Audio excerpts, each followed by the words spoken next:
আসসালামু আলাইকুম। সংবাদে আপনাদের সবাইকে স্বাগত জানাচ্ছি। আমি ফিরোজ তোহা। শুরুতেই সংবাদ শিরোনাম। বাংলাদেশের সর্বশেষ গুরুত্বপূর্ণ আপডেট সংবাদে আপনাকে স্বাগত। শুরুতেই সংবাদ শিরোনাম, পরে বিস্তারিত। শুরুতেই জানাবো কিভাবে গোটা দেশের অর্থনীতি খালি করে দেওয়া হয়েছে আওয়ামী লীগের আমলে। চাঞ্চল্যকর তথ্য প্রকাশ করল যুক্তরাষ্ট্রের বিখ্যাত সংবাদ মাধ্যম the new York Times. Sheikh হাসিনার নেতৃত্বাধীন আওয়ামী লীগ সরকারের আমলে বিগত 15 বছরের শাসন আমলে বাংলাদেশ থেকে $240 বিলিয়ন পাচার হয়েছে, যা বাংলাদেশের অর্থনীতিকে ফোকলা করে দিয়েছে। এমন একটি তথ্য প্রকাশ করেছে দ্য নিউ ইয়র্ক টাইমস। বাংলাদেশে শ্বেতপত্র প্রণয়ন কমিটি শ্বেতপত্র প্রকাশ করেছে, যেখানে শেখ হাসিনার দুর্নীতির নানা ফিরিস্তি উঠে এসেছে। এ বিষয়ে গুরুত্বপূর্ণ সংবাদ জানাবো, সঙ্গেই থাকুন।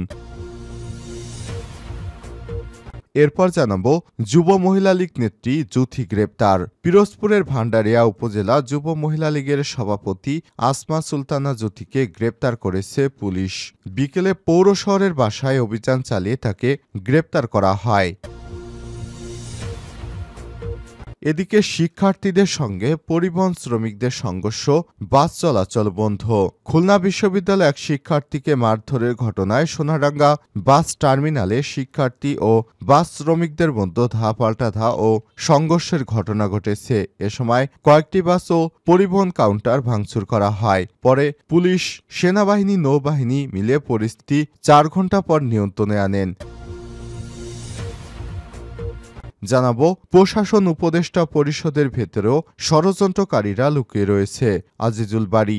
বিএনপির কেন্দ্রীয় তথ্য বিষয়ক সম্পাদক আজিজুল বারী হেলাল বলেছেন, বাংলাদেশে এখনও ষড়যন্ত্রের বিষবাষ্পে ভরে গেছে। সেই বিষবাষ্পকে মোকাবেলা করার জন্য ভারতীয় ঐক্যের যেমন প্রয়োজন রয়েছে, তেমনি একইভাবে ততটুকু প্রয়োজন রয়েছে বাংলাদেশকে গণতন্ত্রের পথে নিয়ে যা, বাংলাদেশকে নির্বাচনের দিকে নিয়ে যা। নির্বাচিত প্রতিনিধি ছাড়া এই সমস্ত ষড়যন্ত্রকে মোকাবিলা করা জটিল এবং কঠিন হয়ে পড়বে।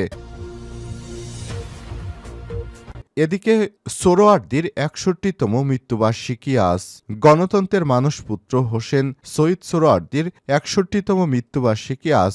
এ উপলক্ষে রাষ্ট্রপতি মোহাম্মদ শাহাবুদ্দিন ও প্রধান উপদেষ্টা অধ্যাপক ড মোহাম্মদ ইউনুস পৃথক বাণী দিয়েছেন। বাণীতে প্রধান উপদেষ্টা অধ্যাপক ড মোহাম্মদ ইউনুস বলেছেন, হোসেন শহীদ সোহরাওয়ার্দী ছিলেন একজন উদার, প্রাজ্ঞ ও রাজনৈতিক ব্যক্তিত্ব, একজন দূরদর্শী রাষ্ট্রনায়ক এবং অসাম্প্রদায়িক চেতনার পথিকৃত। সাধারণ মানুষের প্রতি তার ছিল অকৃত্রিম মমতাবোধ।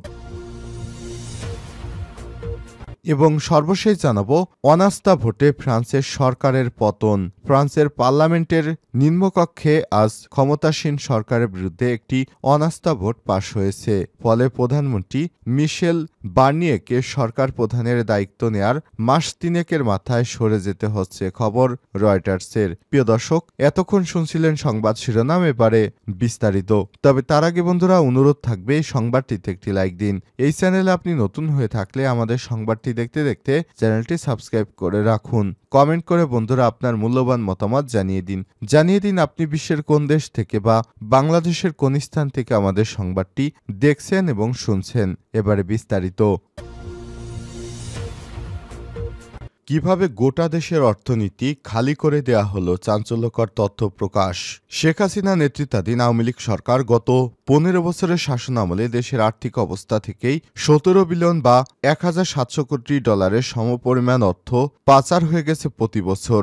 বাংলাদেশি মুদ্রায় এর পরিমাণ 1,87,000 কোটি টাকা। সব কথা জানিয়েছে কেন্দ্রীয় ব্যাংক। তবে অন্যান্য অর্থনীতিবিদের হিসাবে শেখ হাসিনা শাসন আমলে বাংলাদেশ থেকে যে পরিমাণ অর্থ পাচার হয়েছে তা 30 বিলিয়ন বা $3,000 কোটি বেশি হতে পারে। বাংলাদেশি মুদ্রায় এর পরিমাণ 3,30,000 কোটি টাকা, যা বাংলাদেশের 2024-25 অর্থবছরের বাজেটের $79 বিলিয়ন অর্ধেক। প্রভাবশালী সংবাদ মাধ্যম নিউ ইয়র্ক টাইমসে স্থানীয় সময় বুধবার 4 ডিসেম্বরে প্রকাশিত এক প্রতিবেদনে বলা হয়েছে, পাচার হওয়া অর্থের প্রকৃত পরিমাণ কেউ নিশ্চিত করে বলতে পারছেন না। বিভিন্ন ধরনের আর্থিক হিসাব নিকাশ করে ডক্টর আহসান এস মনসুর বলেছেন, বলেছেন, শেখ হাসিনা টানা 3 মেয়াদের শাসনামলে তার সহযোগীরা দেশের ব্যাংক খাত থেকে যে পরিমাণ অর্থ লুটপাট করেছে তা কার্যত পৃথিবীর আর্থিক কেলেঙ্কারির ইতিহাসে সর্বোচ্চ। এতে দেশের অর্থনীতির জন্য অপূরণীয় ক্ষতি হয়েছে। ফোকলা আর ফাঁপা হয়ে গেছে দেশের গোটা অর্থব্যবস্থা।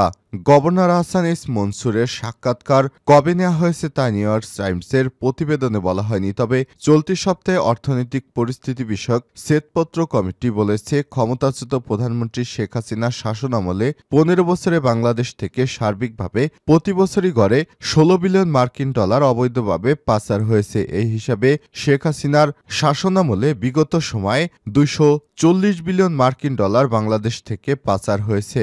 Ahsan S Mansur New York টাইমসে বলেন, সর্বোচ্চ রাজনৈতিক কর্তৃপক্ষ বুঝতে পেরেছিল লুটপাট করার জন্য সবচেয়ে ভালো জায়গা হচ্ছে ব্যাংক। এই প্রক্রিয়ার মাধ্যমে বাংলাদেশের ব্যাংকগুলো শত শত কোটি ডলারের সমপরিমাণ অর্থ বিভিন্ন কোম্পানিকে ঋণ দিয়েছে, যে কোম্পানিগুলো অনেকগুলোর অস্তিত্বই নেই। এই টাকাগুলো কখনোই সম্ভবত ব্যাংকে আর ফিরে আসবে না। এই অর্থের একটি বড় অংশ দেশ থেকে অবৈধভাবে বাইরে নিয়ে যাওয়া হয়েছে।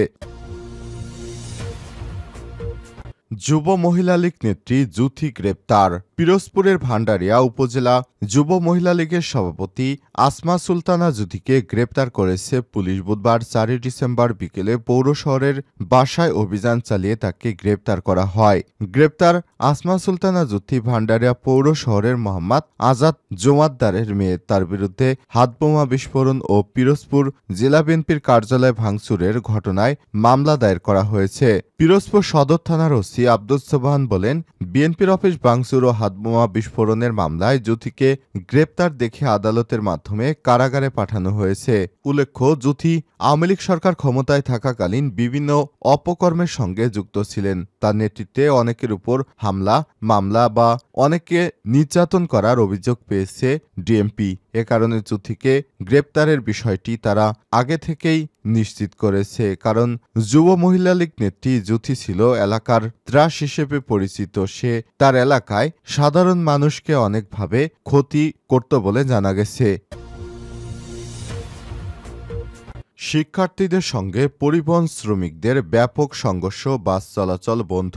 খুলনা বিশ্ববিদ্যালয়ে এক শিক্ষার্থীকে মারধরের ঘটনায় সোনারাঙ্গা বাস টার্মিনালে শিক্ষার্থী ও বাস শ্রমিকদের মধ্যে ধাপাল্টা ধাওয়া সংঘর্ষ হয়। এ সময় কয়েকটি বাস ও পরিবহন কাউন্টার ভাঙচুর করা হয়। পরে পুলিশ, সেনাবাহিনী ও নৌবাহিনী, বিশ্ববিদ্যালয়ের শিক্ষক ও পরিবহন শ্রমিক নেতারা প্রায় 4 ঘন্টা চেষ্টা চালিয়ে পরিস্থিতি নিয়ন্ত্রণে আনেন। তবে সোনারাঙ্গা বাস টার্মিনাল থেকে এখনো কোনো বাস চলাচল করছে না। এদিকে সংঘর্ষের ছবি তুলতে গিয়ে যমুনা টেলিভিশনের ক্যামেরা পার্সন আমির সোহেল ও দৈনিক প্রথম আলোর ফটো সাংবাদিক সাদ্দাম হোসেন মারধরের শিকার হয়েছেন। শিক্ষার্থীরা জানায়, গোপালগঞ্জ থেকে খুলনা বিশ্ববিদ্যালয়ে অসুস্থ এক ছাত্র রাজীব পরিবহনে খুলনায় আসছিলেন। বাসে সিট দেওয়ার কথা বলে সুপারভাইজার ও হেল্পার তাকে বাসে তোলে, কিন্তু সিট না দেয় তাদের সঙ্গে ওই ছাত্রের কথা কাটাকাটি হয়। এ নিয়ে বিকেলে 4:30টার দিকে পরিবহন শ্রমিকেরা তাকে মারধর করে। এই ঘটনা শুনে খুলনা বিশ্ববিদ্যালয়ে বেশ কয়েকজন শিক্ষার্থী ও শিক্ষক সোনাডাঙ্গা বাস টার্মিনালে যান এবং পরিবহন শ্রমিকেরা শিক্ষার্থীকে মারধর এবং শিক্ষককে লাঞ্ছিত করে। খবর পেয়ে খুলনা বিশ্ববিদ্যালয়ের শিক্ষার্থীরা সোনাডাঙ্গা বাস টার্মিনালে পৌঁছলে পরিবহন শ্রমিকদের সঙ্গে ধাপাল্টা ধাওয়া এবং সংঘর্ষ হয়। এতে উভয় পক্ষের বেশ কয়েকজন আহত হয়েছে। প্রশাসন উপদেষ্টা পরিষদের ভেতরেও ষড়যন্ত্রকারীরা লুকিয়ে রয়েছে। আজিজুল বারী। বিএনপির কেন্দ্রীয় তথ্য বিষয়ক সম্পাদক আজিজুল বারী হেলাল বলেছেন, বাংলাদেশে এখন ষড়যন্ত্রের বিষবাষ্পে পরিণত হয়েছে। সেই বিষবাষ্পকে মোকাবিলা করার জন্য জাতীয় ঐক্যের যেমন প্রয়োজন রয়েছে, ঠিক তেমনিভাবে ততটুকু প্রয়োজন রয়েছে বাংলাদেশকে গণতন্ত্রের পথে এগিয়ে নিয়ে যা, বাংলাদেশকে নির্বাচনের দিকে এগিয়ে নিয়ে যা। নির্বাচিত প্রতিনিধি ছাড়া এই সমস্ত ষড়যন্ত্রকারীকে মোকাবেলা করা জটিল এবং কঠিন ব্যাপার হয়ে যাবে। এ সময় তিনি বলেন, প্রশাসনের ভেতরে এমনকি উপদেষ্টা পরিষদের ভেতরে ষড়যন্ত্রকারীরা, পরাজিত শক্তিরা লুকিয়ে রয়েছে। তারা আমাদের গণতন্ত্র, আমাদের নির্বাচনের মুখোমুখি দাঁড় করিয়ে দিয়েছে সংস্কারকে। তারা বারবার বলছে বিভিন্ন জায়গায় সংস্কার করতে হবে, রাষ্ট্র সংস্কার করতে হবে। সংস্কারের কথা বলে আমাদের নির্বাচনকে দীর্ঘসূত্রিতা করছে। আর এই ফাঁকে ঢুকে পড়ছে ষড়যন্ত্র। বুধবার 4 ডিসেম্বর দুপুরে খুলনা নগরীর ফুলবাড়িগেট বালুরমাঠ প্রাঙ্গণে খানজাহান আলী থানা বিএনপি দ্বিবার্ষিক সম্মেলনে প্রথম অধিবেশনে প্রধান অতিথির বক্তব্যে তিনি এসব কথা বলেন। সম্মেলনে প্রথম অধিবেশনে সভাপতিত্ব করেন খানজাহান আলী থানা বিএনপির আহ্বায়ক কাজী মিজানুর রহমান। সম্মেলনের উদ্বোধন করেন মহানগর বিএনপির আহ্বায়ক শফিকুল আলম মনা। বিশেষ বক্তা ছিলেন বিএনপির খুলনা বিভাগীয় সাংগঠনিক সম্পাদক জয়ন্ত কুমার কুন্ডু, মহানগর বিএনপির সদস্য সচিব শফিকুল আলম তুহিন। সঞ্চালনা করেন খানজাহান আলী থানা বিএনপির সদস্য সচিব আবু সাইদ হাওলাদার আব্বাস।